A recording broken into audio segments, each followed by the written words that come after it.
Hola, bienvenidos a Cultura Psicológica, un podcast. Sí, ya sé que me vas a decir, ¿otro podcast? Pues no, te prometo que esta vez es diferente, va a ser distinto.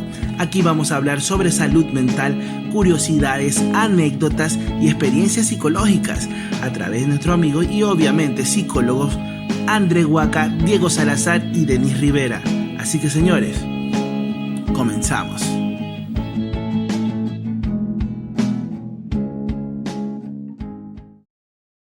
Bienvenidos y bienvenidas una vez más a Cultura Psicológica. El día de hoy tenemos un invitado muy especial para nosotros, que ya más adelante les vamos a decir quién es.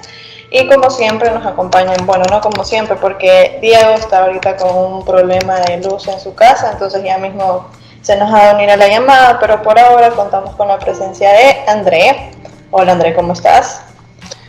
Hola, mis últimos días aquí en la costa antes de regresar al frío de Quito. Estoy feliz de tenerle acá a un invitado único que me recuerda a buenos tiempos en la universidad. Pero cuéntanos, ¿quién es el invitado de hoy? Bueno, el invitado de hoy es nada más y nada menos que el doctor Estuardo Paredes. Fue nuestro profesor en algunas materias relacionadas a la sexualidad en la universidad. Aprendimos muchísimo de él, lo hemos nombrado aquí en algunos capítulos y hoy tenemos el agrado de tenerlo con nosotros. También es muy especial para mí porque fue mi tutor de tesis también. Así que bueno, le doy paso al doctor Estuardo para que salude. Hola, Doc, ¿cómo está? Bueno, gracias, qué lindos elogios que me acaban de dar. En realidad uno como profesor a veces no sabe en qué terreno está sembrando, y creo que con Denis y André he sembrado como para dar al 100%. Agradecido a la vida por tenerles a ustedes como estudiantes, y ahora ya no como estudiantes, sino como colegas en este duro trabajo que es la academia, la ciencia de la sexualidad. Así es, tan lindo el doc. Bueno, así es el doc como ustedes lo escuchan, es muy querido por bastantes estudiantes. Y bueno, como siempre, vamos a empezar dando unos datitos curiosos. Así que, bueno, André, ¿quieres comenzar tú o continúo? Bueno, entonces, mi datito curioso se relaciona con este movimiento que tuvo bastante atracción en las redes el año pasado. Se trata del movimiento llamado Minor Attracted Person o persona atraída por menores en español. Y es el nombre de un movimiento social conocido recientemente, conformado por personas que se tratan de diferenciar de los pederastas. No sé si ustedes habían escuchado sobre esto, pero bueno, ellos tratan de diferenciarse de los pederastas y que sean aceptados socialmente por el mundo. Buscan que la OMS remueva la pedofilia de los trastornos mentales y ser considerados como el movimiento, o sea, como parte del movimiento LGBTI. Entonces, también ellos argumentan de que su orientación sexual debería ser aceptada por la sociedad, ya que puedes tener 40 años y enamorarte de una niña de 12 añitos. Mientras no cometas delitos, puedes estar en completa libertad y expresar tu corazón. Bueno, ya vamos a hablar un poquito de eso más adelante, pero ¿qué piensan ustedes? Bueno, yo entré en discusión en redes sociales porque un chico decía como que no toda la aceptación de estas organizaciones, de estos movimientos de LGBTI, que, o sea, que el hecho de que la sociedad los esté aceptando, lleva a que otros movimientos como estos quieran también tener ese reconocimiento social. Y yo le decía como que es diferente porque en este caso incluyen menores de edad, entonces siempre creo que no, este movimiento ha tenido la mayoría del rechazo por parte de las personas porque se trata exactamente de menores de edad, entonces siempre va a haber esa limitación de que no, o sea, con nuestra sexualidad está bien hacer lo que queramos hacer, pero siempre y cuando ya seamos mayores de edad y tengamos esa capacidad tanto intelectual como emocional para decidir sobre nuestras vidas, lo que no es el caso como menor de edad. Entonces creo que por eso, en mi perspectiva, no va a tener este movimiento como su validez, al igual que los otros movimientos. ¿Qué opinas tú, André? Bueno, comparto full lo que dices del consentimiento, del desarrollo de cada persona para tener relaciones sexuales, y desenvolverse en el campo de la sexualidad o desenvolver su área sexual de una manera adecuada. Pero bueno, ya vamos a ver un poco más de lo que se trata la conducta sexual normal y de lo que no es normal. Ese me parece muy interesante también. Pero bueno, como dato curioso y poniendo como un punto de partida, vamos a mencionar que todos los trastornos sexuales de los que vamos a hablar y de las parafilias, que también vamos a mencionar algunas, nace de la base de que no se debe a ningún problema orgánico. Es decir, que toda la disforia, todos los sentimientos de ansiedad o cualquier efecto emocional que pueda tener esa conducta sexual no es provocada por una condición fisiológica orgánica. Eso lo digo porque revisando un poco la bibliografía para este capítulo, me encontré que hay algunos síndromes en el que se relaciona mucho como esta ansiedad, esta angustia referente a algún comportamiento sexual con una patología física o fisiológica. Por ejemplo, es un trastorno, el trastorno de Coro, que me sorprendió muchísimo. ¿El trastorno de Coro? ¿Cuál es de Coro. Este trastorno está mayormente predominante en las sociedades asiáticas, especialmente en China, donde las personas tienen una angustia porque están convencidos de que su pene está encogiéndose. Entonces, este trastorno no está dentro de esta condición, sino que está en otra categoría que no es los trastornos sexuales. Es otro trastorno de identidad. Pero bueno, eso es una cosa. Y también otro trastorno que me llamó mucho la atención es cuando la curvatura del pene es demasiado pronunciada y no permite tener relaciones sexuales. Eso para señalar que hay muchos trastornos o disfunciones sexuales que no son netamente psicológicas, sino que deben a una condición fisiológica. Eso, Denise, y dinos, ¿qué nos tienes para el día de hoy? Bueno, un poquito más en contexto, bueno, sí, como mencionaba Andrea, hay algunos y cada vez se descubren más, bueno, se nombran más, tal vez podría decirse, trastornos sexuales, pero el DSM-4, que es el manual que nos rige como psicólogos, consideraba 3 grupos en esta categoría diagnóstica: los trastornos de identidad sexual, las parafilias y las disfunciones sexuales. El DSM-5, ya más actualizado, deja de considerar como trastornos de la identidad sexual y pasa a considerarse como disforia de género, que quiere decir más como la inconformidad de no sentirse a gusto con tu género asignado y que obviamente altera tu bienestar psicológico. Entonces, bueno, eso también como otro datito. Y ya para entrar en contexto, quiero empezar diciendo de que, no sé si lo habremos dicho en anteriores capítulos, pero bueno, vale la pena mencionarlo en este decir que un trastorno se refiere a una alteración en el funcionamiento de un organismo, en el equilibrio psíquico o mental de una persona. Yo personalmente le agregaría a este concepto de que interfiere con la vida diaria, como ya hemos nombrado en la depresión y en la ansiedad, o sea que no es lo mismo tener sentimientos, una alteración de nuestro estado de ánimo, ejemplo, sentirnos tristes como no nos sentimos normalmente, pero cuando se considera trastorno, cuando empieza a interferir con nuestras actividades diarias, con nuestras relaciones interpersonales y no nos dejan desempeñarnos o sentirnos bien adecuadamente. Y en cambio una disfunción se habla de, o sea, me suena más a mí también a la pérdida de una función. Entonces viene como que podrían ser considerados sinónimos, pero me parece que la disfunción se refiere más a eso, ¿no? A la deficiencia funcional de un órgano o de una estructura o de una función psicológica, mientras que al hablar del trastorno se refiere a la alteración del funcionamiento. Y cuando decimos trastornos sexuales, la alteración del funcionamiento dentro de la sexualidad. Entonces, ahora sí, no sé si Andrés nos aclara cuál es la diferencia entre disfunción sexual y parafilia antes de empezar. Claro, ahora, bueno, la diferenciación que voy a hacer es basada en los manuales diagnósticos que se utilizan dentro de la psicología, que es el DSM-5 y bueno, acá en Ecuador también el CIE-10. que es básicamente el manual establecido por la OMS, el CIE-10. En cambio, el DSM-5 es por la APA, que es la Asociación Americana de Psiquiatría. Pero bueno, basado en estos dos términos que mencionaba Denise, que la disfunción sexual tiene justamente relación con la capacidad de mantener una relación sexual. Es decir, acá van a estar todas las condiciones que no permiten tener una relación sexual. En cambio, al hablar de parafilias, se habla de situaciones o de relaciones sexuales, entre comillas, anormales.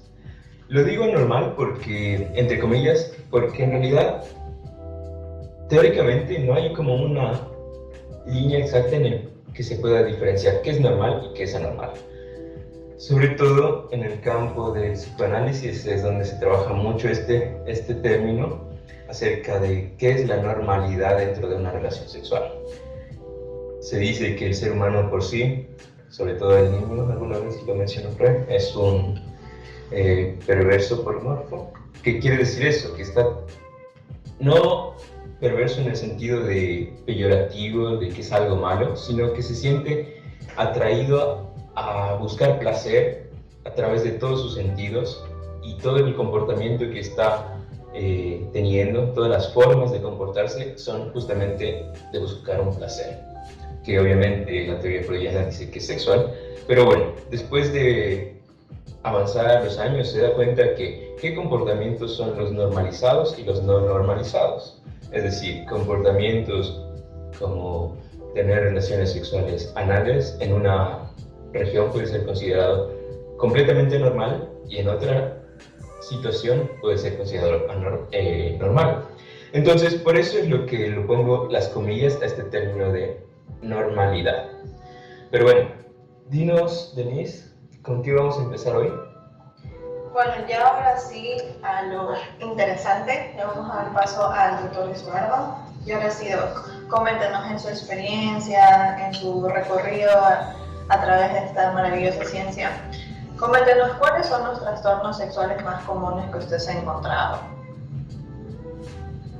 Bueno, comprenderemos que dentro de los trastornos justamente están las disfunciones y los trastornos de identidad, ¿no?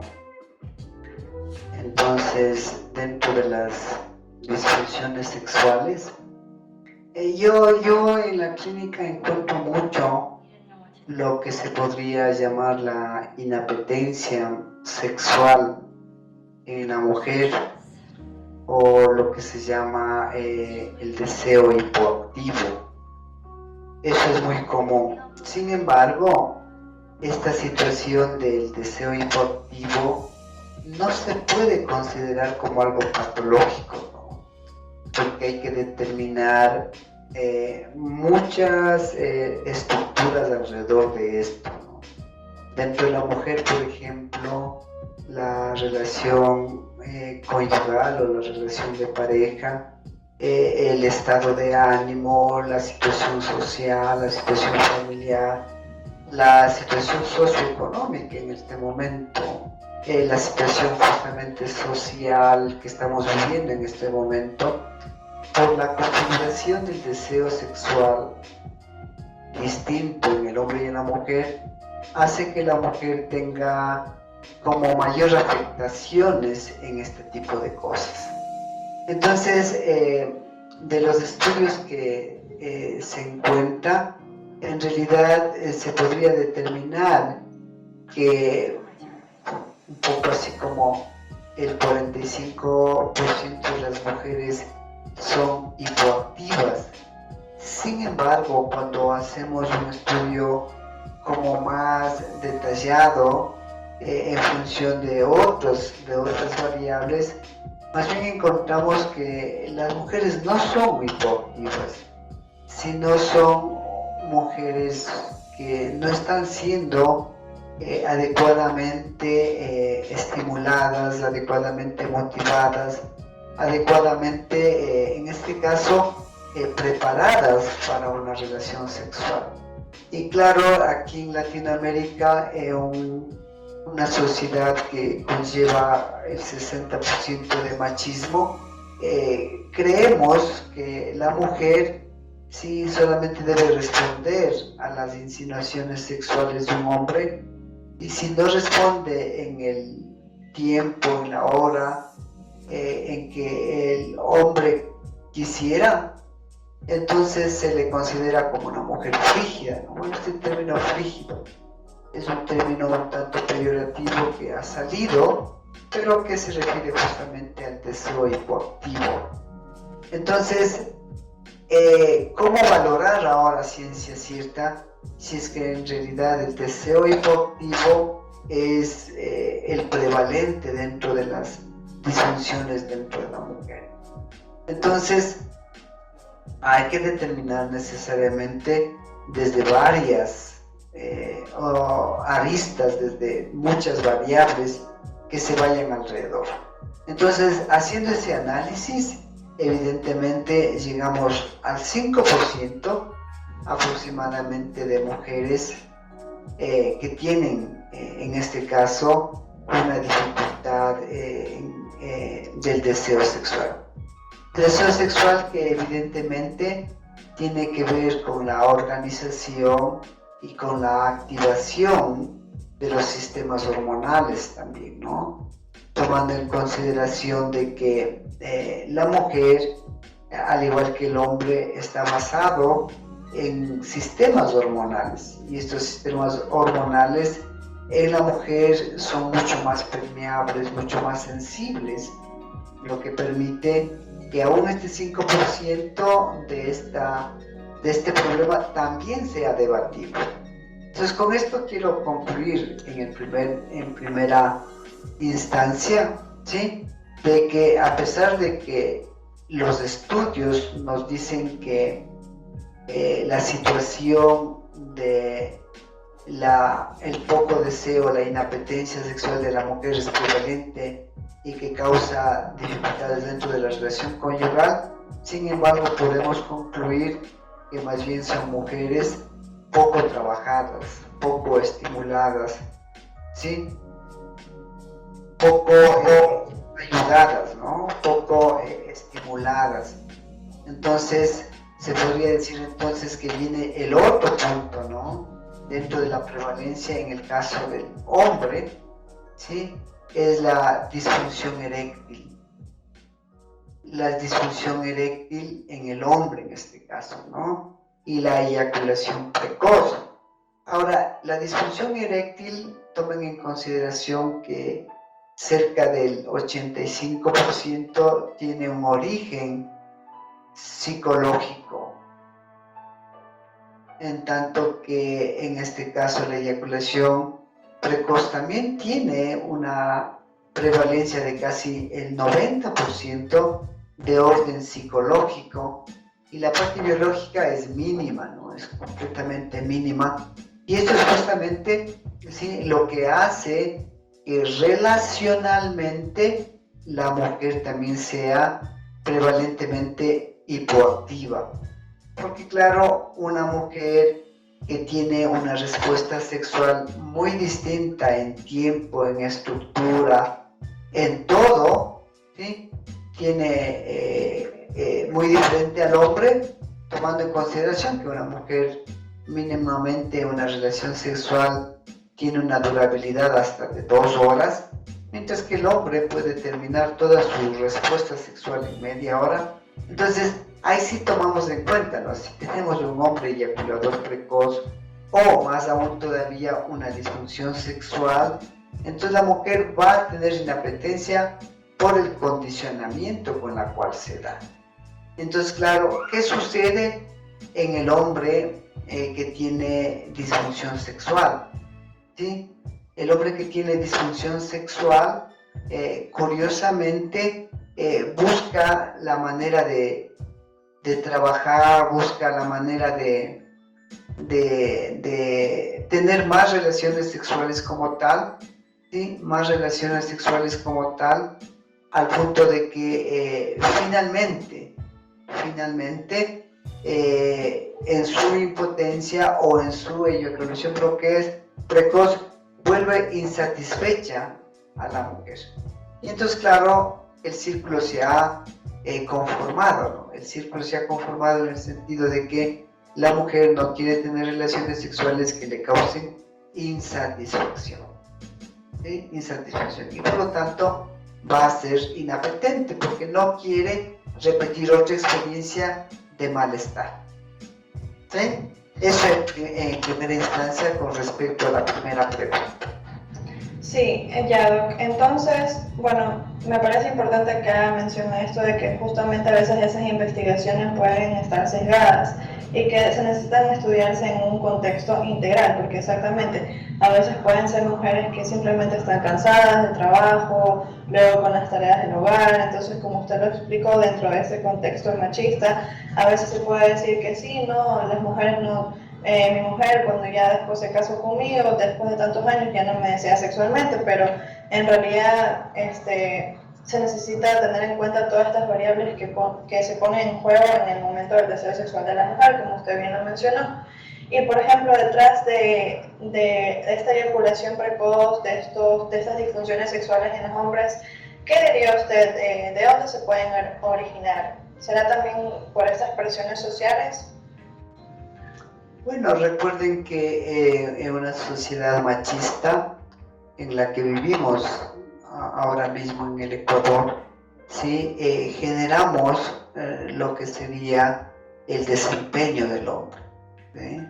Entonces, entre comillas, un hombre que se desempeña de mejor forma es, entre comillas, más hombre, más varón, ¿no?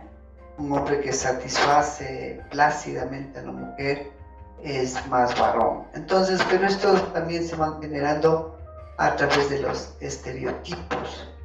Estos estereotipos que nos determinan lo que es y lo que no es en relación al comportamiento sexual. Significaría entonces que la sociedad exige al hombre que sea completamente sexualizado, ¿no? Y el momento en que no respeta la naturaleza, porque el hombre también se cansa, ¿no? El hombre también puede tener situaciones de estrés en la que no va a determinar adecuadamente su configuración del deseo sexual. Entonces hace que en esta búsqueda del desempeño varonil, ¿sí? Más bien se frustre, y esto es justamente lo que va a permitir, en este caso, parte de las disfunciones sexuales, ¿no? En primera instancia.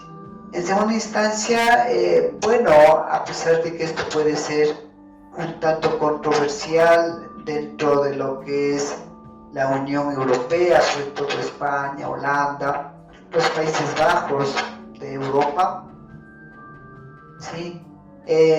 Aquí en el Ecuador se ha visto mucho, demasiado, que muchos de los orígenes de la disfunción sexual viene, en primer lugar, por esta función del desempeño, ¿no?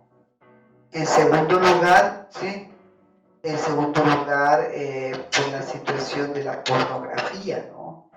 Esto de la pornografía es justamente lo que podría estar en discrepancia con la Unión Europea, ¿no? Porque si bien es cierto, aquí en el Ecuador los estudios han determinado que son conductas de riesgo. La pornografía viene siendo conductas de riesgo social dentro de los jóvenes en especial y los adultos también, pero entonces es eso justamente lo que determina muchas veces la disfunción sexual, por lo menos aquí en Latinoamérica, ¿no? Que es una de las razones, obviamente, ¿no? Una de las razones, porque está el estilo de vida, esta función del desempeño, la adquisición de los comportamientos estereotipados de una sociedad machista, ¿sí? Situaciones incluso de tergiversación o mala interpretación de la sexualidad, ¿no? O sea, hay que respetar en este caso las respuestas o el ciclo de respuesta sexual en el hombre y en la mujer. Entonces, cuando nosotros queremos sobrellevar y aparentemente tenemos que en la mente de tener un buen desempeño sexual, con lo cual compramos hasta sustancias que nos ayuden a tener un buen desempeño, porque eso, entre comillas, me hace más hombre, ¿no?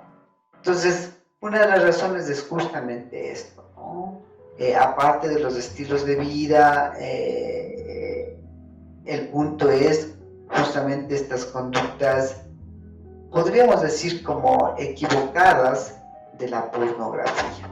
Al igual que en la eyaculación precoz, ¿sí? Recuerden que la persona en cualquier edad que vea pornografía mantiene una situación un tanto tergiversada de la sexualidad real, ¿no?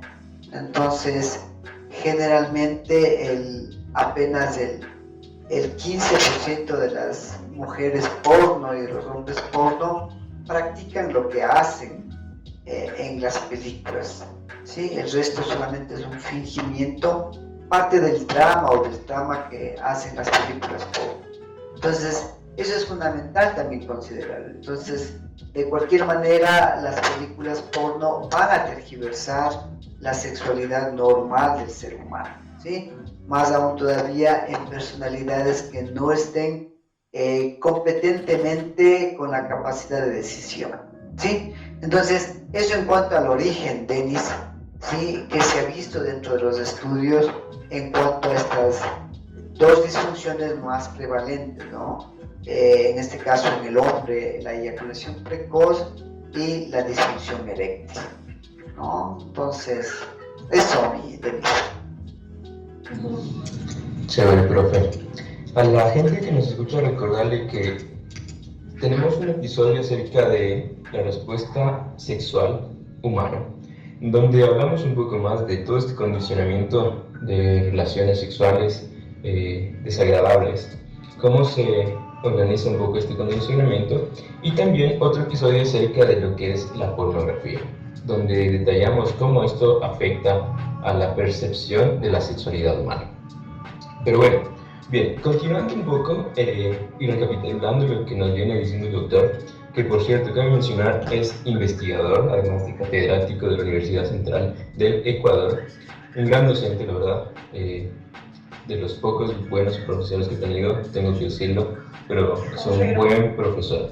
Eso, y nada, creo que es importante señalar todas las estadísticas que ha mencionado, sobre todo para evitar esto del autodiagnóstico, de caer en el error de decir, es que soy frígida o tengo eyaculación precoz, porque todos estos conceptos vemos que siguen empeorando en las relaciones sexuales. No solamente el caer en un concepto de estos, sino también que perjudican a las relaciones. Bueno, en general, no entender el contexto de la situación puede llevar a autodiagnosticar, ¿no es cierto? Y también, pues bueno, hablando un poco de lo que es las parafilias, pues bueno, ya vimos lo que son las disfunciones sexuales, y también mencionar que las disfunciones sexuales se miden por la insatisfacción de la persona con su propio desempeño. Es decir, cuando una persona no está conforme con el desempeño sexual que tiene, va a esta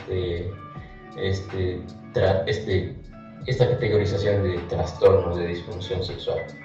Pero bueno, un poco más allá, en el esquema que tenemos para hoy, ¿qué tal si nos cuenta un poco más de las principales causas o por qué se origina lo que son las parafilias?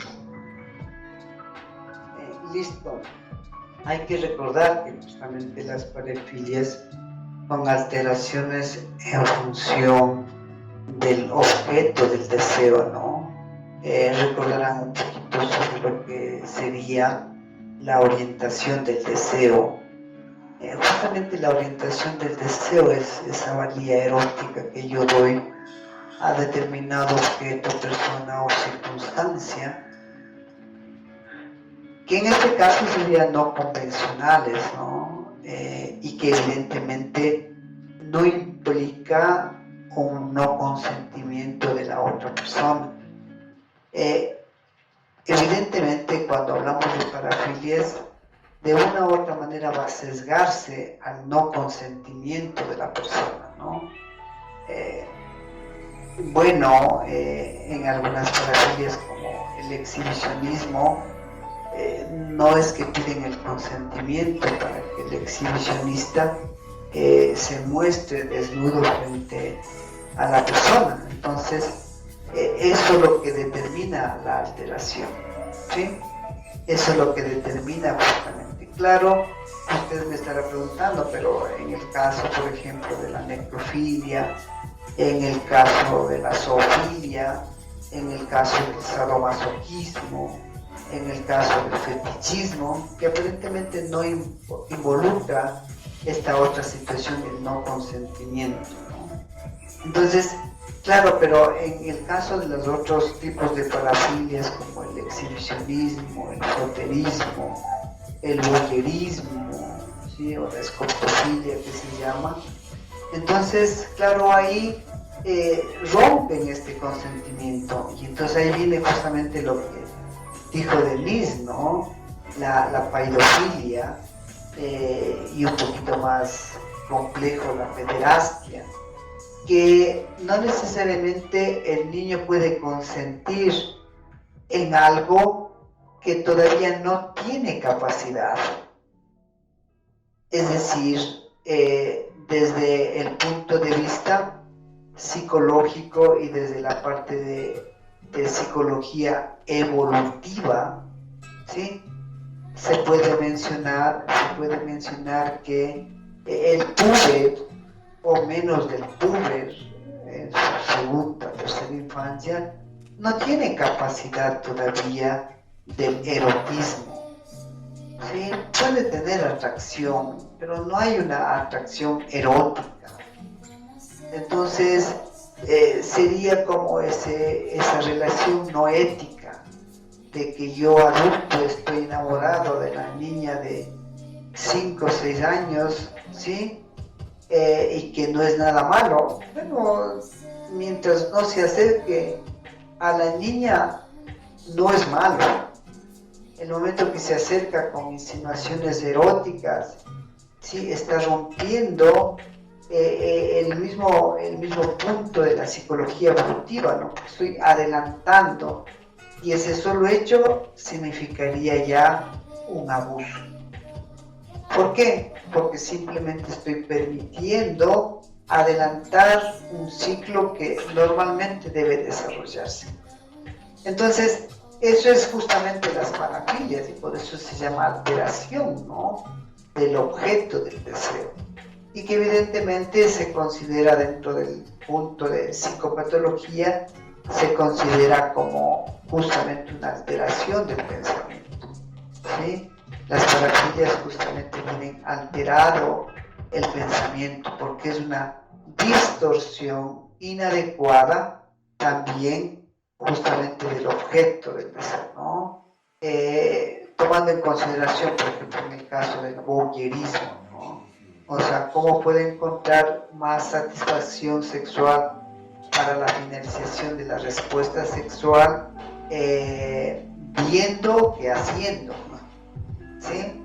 ¿Cómo podemos imaginarnos que yo puedo satisfacerme más sexualmente con mi novia, ¿sí? Solo viéndole, ¿sí? Y no haciendo una relación sexual? Claro, tomando en consideración, por ejemplo, el voyeurismo no es que busca a la novia para verle desnuda, ¿no? Porque justamente eso no le produce mayor atracción, tiene que ser algo prohibido, algo de fisgonear, de ocultarse, de buscar que no sea visto, y eso es justamente lo que le erotiza. Y entonces, ¿cuál es el origen de todo esto? Justamente se ha visto muchas informaciones acerca de estos estereotipos, yo te les pongo esta palabra, ¿no? De esta normalización de conductas, ¿no?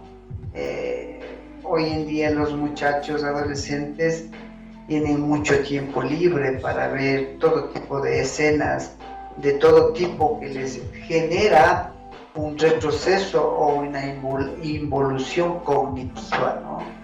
Porque el niño hasta los 7 años debe tener una imaginación linda de comunicarse con el amigo invisible, de hablar con el amigo invisible, pero ya pasado esa edad ya viene siendo un poquito problemático. Sin embargo, el adolescente a través de la televisión, de los programas en el internet, en la web, encuentra justamente este retroceso, ¿no? Este retroceso en la que puede vivir, ser el chullita, el que mata, el que sale avante, el héroe que está haciendo muchas cosas en contra del enemigo, ¿sí?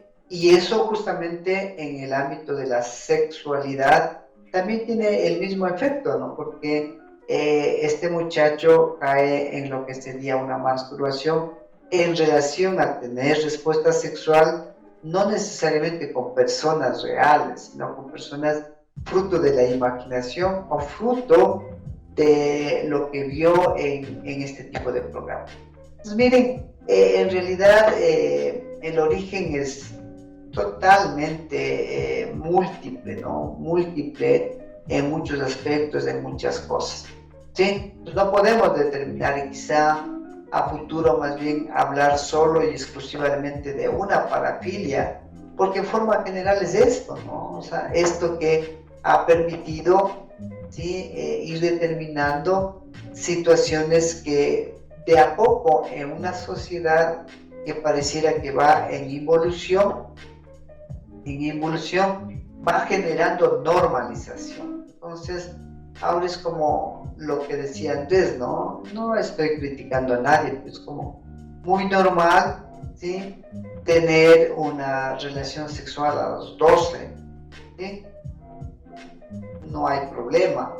Aquí en el Ecuador se considera una conducta sexual de riesgo. En otros países no necesariamente, ¿no? Es preferible que tengan una relación sexual consentida a que sea violada, o peor todavía, sí, a ser como parte de un homicidio, ¿no? Entonces, el origen, André y Denis, son múltiples, ¿sí? Pero de forma general tienen un origen, unos tres cuartas partes, un origen psicosocial, ¿sí? En función de la sociedad y en función de la psicología como tal. Biológica es muy poco, ¿sí? Hola, soy Diego Salazar y yo no pude conectarme a la reunión. Esta fue la primera parte de nuestro capítulo de trastornos sexuales con un gran invitadazo que es nuestro profesor, el doctor Estuardo Paredes. Así que no se pierdan la siguiente parte el siguiente lunes por este mismo canal a esta misma hora. Está súper bueno, no se lo pierdan. Hasta el lunes.